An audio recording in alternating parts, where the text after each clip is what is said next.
Vital Kamerhe Kanigini Nkingi, né le 4 mars 1959 à Bukavu et fils de Constantin Kamerhe Kanigini et de Alphonsine Nemberwa Mwankingi. Marié à une charmante et femme dynamique, Amida Chatur, dont la fidélité n'est plus à démontrer malgré vents et marées, elle reste une bénédiction auprès de son mari, il est père des plusieurs enfants.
Financier du cabinet de Denis Kalume au sein du service national et faisait partie de la délégation du pouvoir lors des négociations pour l'accord de cessez-le-feu de Lusaka en juillet 1999. Pendant les négociations du dialogue intercongolais, il représente le gouvernement de l'époque comme commissaire général du gouvernement, chargé de suivi du processus de paix dans la région des Grands Lacs. Signalons que le faiseur des rois, comme plusieurs personnes le surnomment, Vital Kamerhe, a connu son ascension dans le sphère politique lorsqu'il devint secrétaire général du Parti du Peuple pour la reconstruction et la démocratie, PPRD, dont l'objectif principal était l'organisation du parti et de faire asseoir le parti sur le plan national et international. Pourquoi vous voulez qu'on vous applaudisse, vous, dans un auditoire du PPRD et qu'on ne m'applaudisse pas moi ?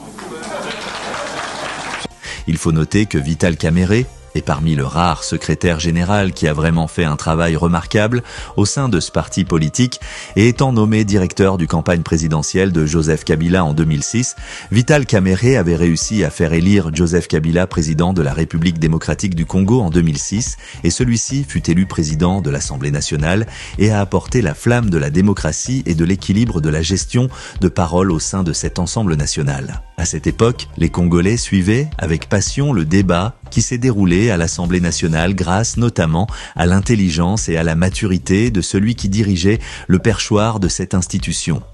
Pendant que Joseph Kabila régnait en maître, étant président de l'Assemblée nationale, Vital Kamerhe a qualifié de grave le lancement le 20 janvier 2009 d'une opération militaire congolo-rwandaise dans l'est de la République démocratique du Congo et a affirmé qu'il n'avait pas été informé de l'entrée sur le territoire congolais des troupes de l'armée rwandaise et cela a causé la rupture avec Joseph Kabila et il démissionna tête haute de cette institution et créé à son tour son propre parti politique dénommé l'UNC en 2010.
Vital Kamerhe,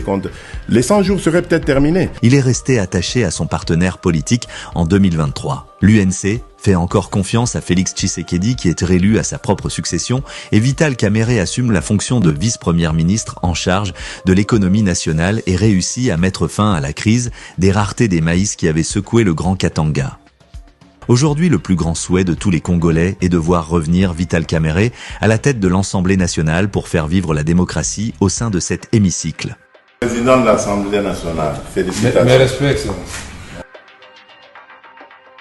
Les Congolais font confiance à Vital Kamerhe, le pacificateur qui aime son pays et continuera à se battre pour un Congo fort où il fera beau vivre en apportant sa connaissance et ses compétences pour accompagner le président Félix-Antoine Tshisekedi à bâtir un Congo où règne la paix, la sécurité, la prospérité et le développement.